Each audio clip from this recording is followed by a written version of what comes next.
Bonjour à tous, alors une petite vidéo autour de la représentation de l'espace. Voilà, on va parler de perspective aujourd'hui. C'est une notion que j'ai abordée notamment en sixième, en cinquième, en quatrième et en troisième en fait. C'est vrai que c'est quelque chose qui nous est très utile dans nos dessins.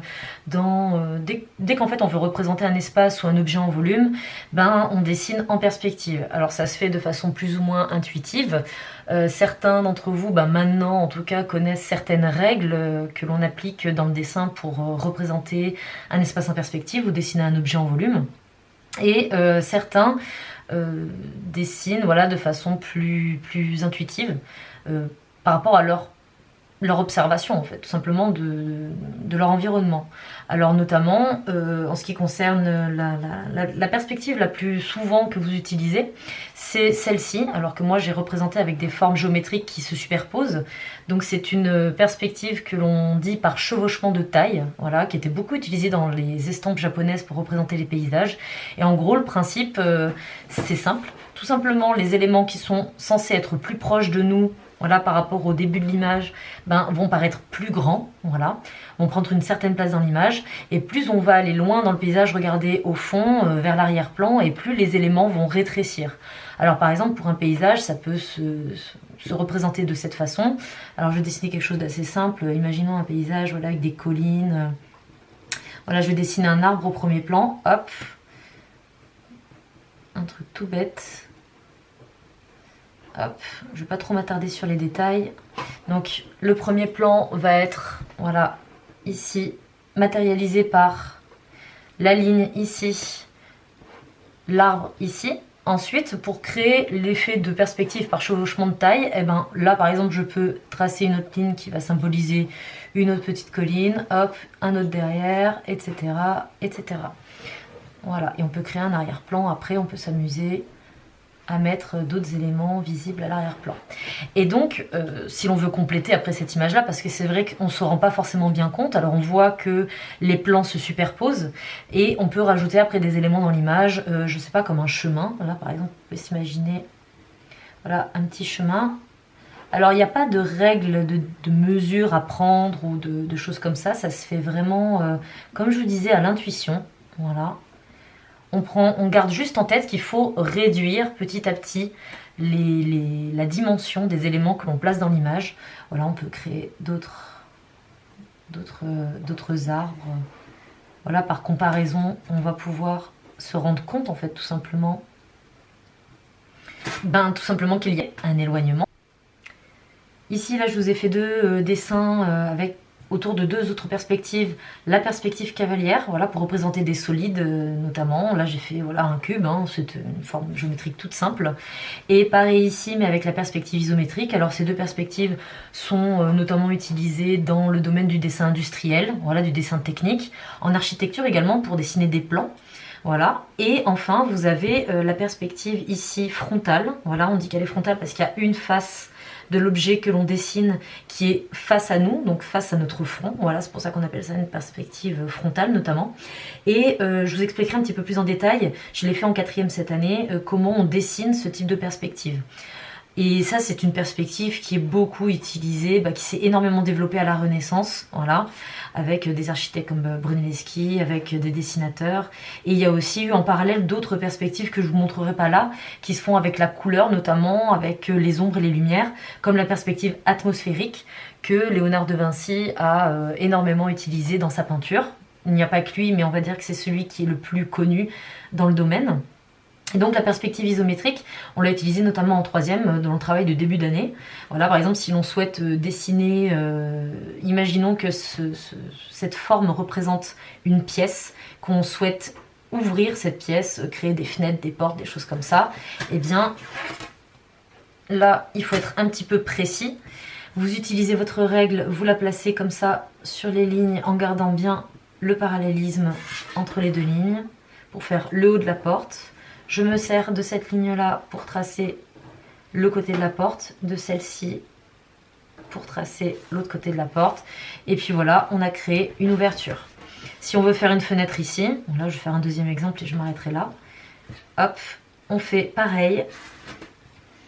On va se servir des lignes des faces sur laquelle, de la face pardon, sur laquelle on souhaite dessiner la forme. Hop, voilà. Et ici, vous avez du coup une ouverture un peu comme une fenêtre, etc., etc. Si on veut dessiner à l'intérieur, c'est un peu plus technique. Mais celle qui m'intéresse vraiment aujourd'hui de vous expliquer, c'est la perspective frontale. Voilà, celle-ci.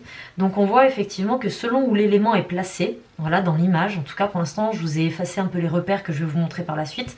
Ben, selon quelle place a la forme dans l'image, et ben on la voit pas sous le même angle. Donc tout ça, je vais vous l'expliquer. Hop, dans un dessin que je vais commencer à partir de 0 de manière à pouvoir vous montrer un peu toutes les étapes. Donc ça, c'est vraiment un travail qu'on a fait en début d'année, en 4e, et ça nous a servi notamment à créer un décor autour du thème du jeu vidéo.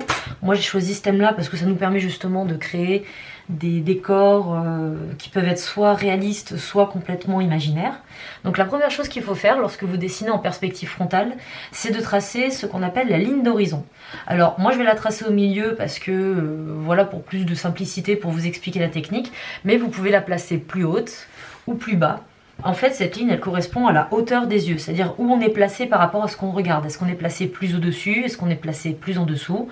Par exemple, si on regarde, imaginez-vous du coup au bord d'une falaise, imaginons, je donne cet exemple-là, et que vous regardez un paysage. Si vous êtes au bord de la falaise, vous êtes au-dessus du paysage, la ligne d'horizon va être beaucoup plus haute.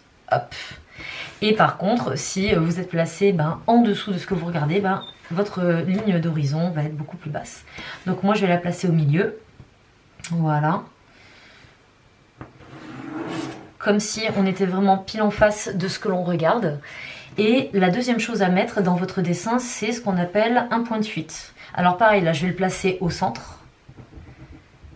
Mais vous pouvez le placer n'importe où sur la ligne, il faut juste qu'il n'y en ait qu'un seul. Alors évidemment, cette technique-là, elle peut être beaucoup plus complexe, justement en rajoutant d'autres points de fuite. Perspective frontale à 2 points de fuite, 3 points de fuite.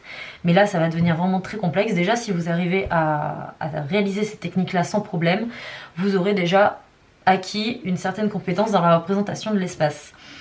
Donc alors, ce point de fuite, il correspond à la direction de votre regard. C'est là où vous regardez. Donc là, j'ai fait en sorte que on soit pile en face de ce que l'on regarde et qu'en plus, on regarde droit devant.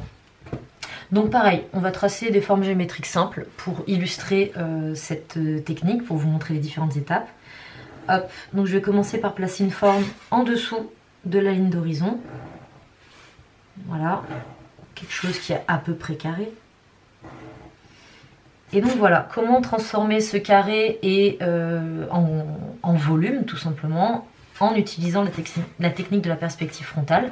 Donc pour ça, on va dire que c'est une forme assez simple parce que il y a des angles, donc il vous suffit de placer votre règle sur les angles, enfin un des angles pour commencer, de l'aligner avec le point de fuite et de tracer une ligne. Alors j'appuie pas très fort, puisque une partie de cette ligne, sauf si on veut garder une forme qui va vraiment jusqu'au bout, à l'horizon, on garde la ligne complète. Mais si on veut vraiment faire une forme, par exemple comme une boîte, une maison, je ne sais quoi, forcément, on va devoir gommer une partie de la ligne. Donc ça sert à rien d'appuyer trop fort. Hop, ici et là. Donc là, je trace les lignes. Je devrais, si je souhaitais en fait que cette forme paraisse transparente, il faudrait que je trace également la ligne qui passe là à travers de la forme. Mais là, pour des questions de clarté, de simplicité, je ne vais pas la tracer. Je vais faire comme si cette forme était opaque, qu'on ne voyait pas à travers.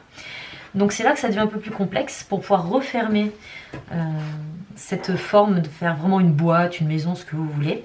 Il va falloir que vous placiez votre règle ici pour tracer la face du dessus. Vous la placez sur cette ligne-là, vous la faites glisser en restant bien parallèle.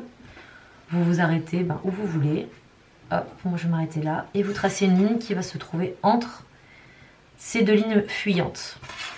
Ensuite, pour faire la face qui va être sur le côté, je tourne ma règle, je la place sur la ligne qui est ici, je la décale jusqu'à ce qu'elle touche, jusqu'à ce qu'elle soit en intersection avec celle que j'ai tracée précédemment. Hop, et je trace une ligne bien droite. Donc voilà, vous voyez, là je décompose vraiment toutes les actions que je fais, mais une fois qu'on a compris, en principe ça doit aller assez vite. Et donc après, si je ne souhaite pas garder ces lignes-là, je vais les gommer parce que sinon on va se retrouver avec un réseau de lignes qui va plus nous gêner qu'autre chose. Voilà. Donc là, vous avez une forme avec une perspective frontale. Si par exemple, je place une forme, cette fois-ci, au-dessus, voilà, on va placer, je sais pas, une forme triangulaire. Si je place un triangle de ce côté-là, hop,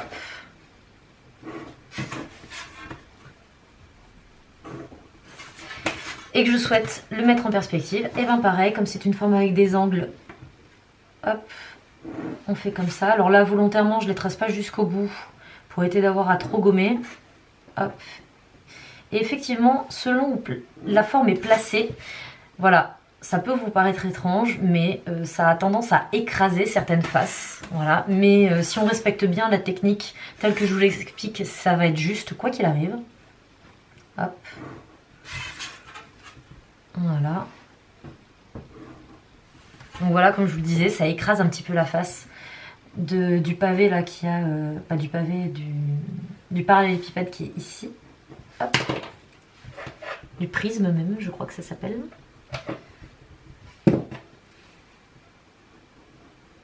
Hop.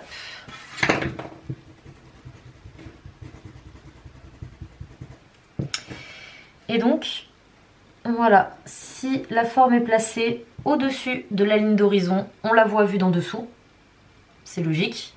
Et l'inverse, ici, si on la place en dessous, ben on voit les côtés qui sont vus comme si on était en train de la regarder vue dessus. Et du coup, si l'on place par exemple une forme sur la ligne d'horizon, ce qui n'est pas interdit du tout, voilà. Ça peut arriver par exemple si on souhaite dessiner un décor, un paysage urbain, par exemple avec plein de bâtiments voilà, qui vont être placés les uns à la suite des autres, ben, forcément à un moment donné, ils vont cacher la ligne d'horizon. Voilà. Donc voilà, et bien là, comme c'est placé ici, on n'a que cette ligne-là à faire et celle-ci. Hop. Et puis à refermer. Voilà, le côté qui est ici. Et puis évidemment gommer les traits qui passent à travers la forme parce que ce sont des lignes qui nous servent de repère pour construire le dessin, l'image. Mais voilà, c'est vrai que comme je vous le disais, une partie de ces lignes vont être effacées. Par exemple, si on veut tracer, dessiner une route, imaginons.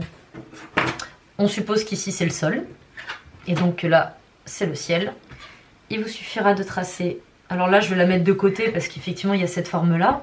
Après, je peux faire comme si... Oui, voilà. Comme si c'était une maison au bord de la route. Alors, hop.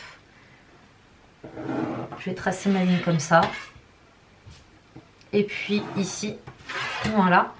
Et puis, pour vraiment que ça ressemble à une route, je vais me servir du point de fuite pour tracer. Pareil, sans trop appuyer. Je ne sais pas si vous voyez bien à l'image. Je ne vais pas trop appuyer parce qu'il y a une bonne partie des traits que je vais gommer. Donc voilà, deux lignes comme ça. Et puis, hop, je vais faire des petites séparations pour faire les pointillés qui sont peints tout simplement sur les routes. Voilà, de façon assez... Hop. Alors, il n'y a pas de mesure. On pourrait calculer le pourcentage d'éloignement. J'imagine que ça doit être possible. Et que ça doit être nécessaire dans certains types de dessins.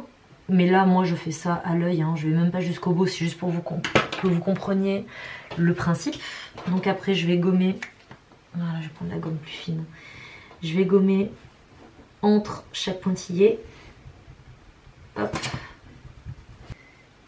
Alors, j'ai oublié de vous montrer pour une forme sans angle, en l'occurrence un cercle. Alors, pour faire un cercle, par contre... Alors je vais le placer du coup à un endroit où je n'ai pas encore dessiné. Hop.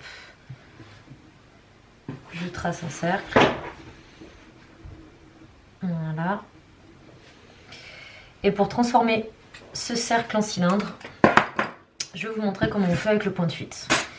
Alors, c'est assez simple.